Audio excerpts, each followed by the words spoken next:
لائیں کہیں کہ ہمارا رب اللہ ہے، پھر اس پر جم جائیں۔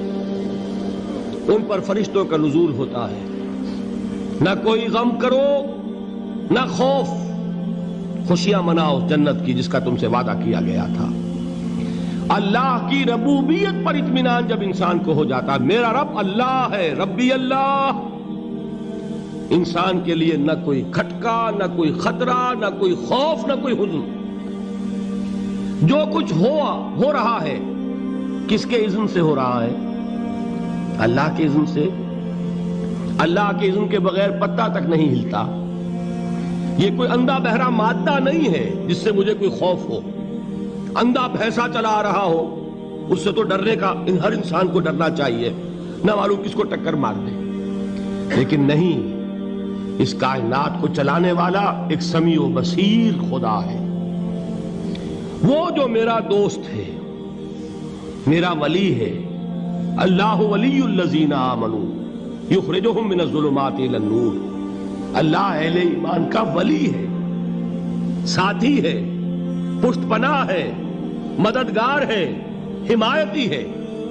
بتائیے جسے یقین ہو جائے کہ اللہ میرا مددگار، اللہ میرا محافظ، اللہ میرا پشت پناہ، اللہ میرا حمایتی، اس کے لیے کوئی خوف ہوگا؟ اس سے کوئی ڈر ہوگا؟ میں مثال دیا کرتا ہوں ایک بہت سادہ، پنجاب کے دیہات کی۔ وہ بڑا چودھری ہے اور کوئی غریب کسان ہے۔ اس غریب کسان کے جانوروں کو ہر وقت اندیشہ ہوگا چوری کا، کوئی میری بھینس کھول کر نہ لے جائے، کوئی میرا بیل کھول کر نہ لے جائے۔ لیکن جس کے بارے میں یہ سب کو معلوم ہو کہ وہ جو بڑا چودھری ہے وہ اس کا دوست ہے، اس کی بچیا کو کوئی خوف ہوگا؟ اس کی بھینس پر کوئی ہاتھ ڈالے گا؟ اسے کوئی اندیشہ ہوگا؟ نہیں۔ کیوں؟ کہ وہ بڑا چودھری، بڑا اس کا یہاں کا سردار، جاگیردار، سب کو معلوم ہے وہ میرا دوست ہے، کوئی میرے خلاف اقدام نہیں کر سکتا۔ اس دنیا میں یہ چھوٹی سی بات اگر آپ کے دلی اطمینان اور سکون کا باعث بن سکتی ہے تو ذرا تصور کیجئے۔ میں لفظ تصور استعمال کروں گا صرف اس لیے کہ اس کا ہم جس کو کہتے ہیں ادراک اور شعور کر نہیں سکتے، اگر کے ساتھ کر سکتے۔ اگر یقین ہو کہ اللہ میرا مددگار اور یقین ہو کہ اللہ ہر آن میرے ساتھ ہے، پھر کوئی خوف؟ کس کا خوف؟ کوئی شے اللہ سے بالا تر ہے؟ کوئی قوت اس سے زیادہ طاقتور ہے؟ کوئی اس کے ارادے کو بدلنے والا ہے؟ کوئی اس کی مشیت کے آڑے آنے والا ہے؟ یہی بات ہے جو حضور نے فرمائی۔ یہ ایمان کا حاصل ہے لب لباب، کہ دیکھو اچھی طرح اس بات کو ذہن نشین کر لو، اگر تمام انسان مل کر تمہیں کوئی نقصان پہنچانا چاہے نہیں پہنچا سکتے مگر جو کچھ اللہ نے لکھ دیا ہو، اور تمام انسان مل کر تمہیں کوئی نفع پہنچانا چاہیں نہیں پہنچا سکتے مگر وہ شے جو اللہ نے طے کر دی۔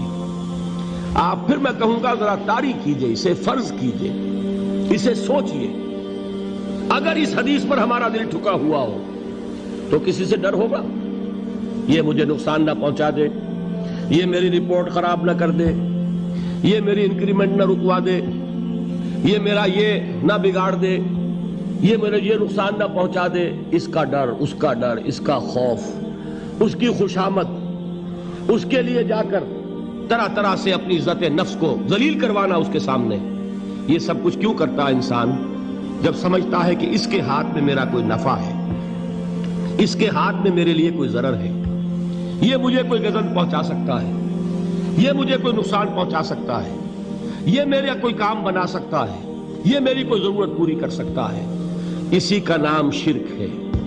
جہاں آپ نے یہ سمجھا کہ غیر اللہ کے اندر کوئی طاقت موجود ہے وہی شرک ہے۔ بتوں سے تجھ کو امیدیں، خدا سے نومیدی، مجھے بتا تو صحیح اور کافری کیا ہے؟ شرک تو یہ ہے۔ جس پر بھی تمہیں یہ خیال ہے، کلمہ ہے یہ کلمہ سوم، لا حول ولا قوت الا باللہ، ذرا اس پر دل کو کبھی اگر آپ تصور کریں، پھر فرض کریں، دل ٹھک جائے اس پر، کوئی طاقت نہیں۔ یہی بات تھی جو شیخ عبد القادر جیلانی رحمۃ اللہ علیہ نے اپنی وصیت میں اپنے بچے سے کہی. 11ویں دینے والے ہیں، لیکن حضرت شیخ عبد القادر جیلانی کی وصیت اور تعلیمات کو کتنے لوگ ہیں تم جانتے ہو؟ یہ جن مقامات تک پہنچے ہیں وہ کس چیز کی بدولت پہنچے ہیں؟ انہوں نے جو پیغام دیا وہ کیا تھا؟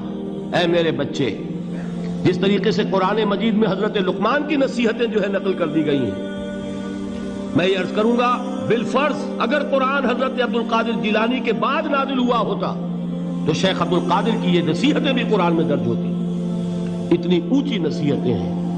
اے میرے بچے، اس حقیقت کو ذہن نشین کر لے، لا فاعل فی الحقیقت ولا مؤثر الا اللہ. اس کائنات میں نہ کوئی فاعل حقیقی ہے نہ مؤثر حقیقی ہے سوائے اللہ. کسی شے میں کوئی تاثیر نہیں اگر اللہ نہ چاہے. آگ جلا نہیں سکتی اگر اللہ نہ چاہے. پانی ڈبو نہیں سکتا اگر اللہ نہ چاہے. زہر ہلاک نہیں کر سکتا اگر اللہ نہ چاہے. کوئی چیز فائدہ نہیں پہنچا سکتی اگر اللہ نہ چاہے. تو در در پہ کیوں سر جھکاتے ہو؟ در در پر کیوں جبیں سائی کرتے ہو؟ سب کے سامنے کیوں ہاتھ پھیلاتے ہو؟ ایک اللہ سے مانگو. ایک اللہ کے سامنے زمین پر اپنی جبین رکھو. لا فاعل فی الحقیقت ولا مؤثر الا اللہ. نظر آتا ہے ہمیں کہ پانی پیاس بجھا دیتا ہے. پیاس بجھانے کی صلاحیت پانی میں نہیں ہے، اللہ کے اذن سے. کھانا بھوک مٹا دیتا ہے. بھوک مٹانے کی صلاحیت کھانے میں نہیں ہے، اذن رب میں. دیکھیے یہی یقین تھا. حضرت موسیٰ علیہ السلام کا واقعہ یاد کیجئے. سامنے سمندر آ گیا ہے. قوم دیکھتی ہے پیچھے کہ گرد و غبار کا طوفان ہے. معلوم ہوا کہ فرعون اپنے لشکر سمیت آ گیا ہے. لشکر جب چلتا تھا تیز رفتاری کے ساتھ تو گرد و غبار کا جو طوفان اٹھتا تھا اس کا تصور کیجئے. اور لمحہ بلمحہ وہ قریب آ رہا ہے. پوری قوم نے کیا کہا؟ اے موسیٰ انا لمدرکون. اے موسیٰ ہم کو پکڑے گئے. قرآن مجید نے تو یہاں وہ باتیں نہیں لکھی ہے، لیکن تورات میں یہ درج ہے کہ بنی اسرائیل جھگڑنے لگے، دست و گریبان ہو گئے موسیٰ کے ساتھ. موسیٰ ہمیں یہاں مروایا لا کر، اس سے تو ہم ہی بہتر تھے. وہاں کھانے کو ملتا تھا، زندگی تو تھی. بیگار ہم کر رہے تھے، موت تو نہیں تھی. اب جو کچھ ہوگا اس کا تصور کرو، جس طریقے سے ہمارے ٹکڑے اڑائے جائیں گے. تو لڑ رہے ہیں حضرت موسیٰ علیہ السلام سے. یہ تورات کی تفصیل ہے. قرآن میں صرف اتنا آیا ہے، پریشان ہو کر انہوں نے کہا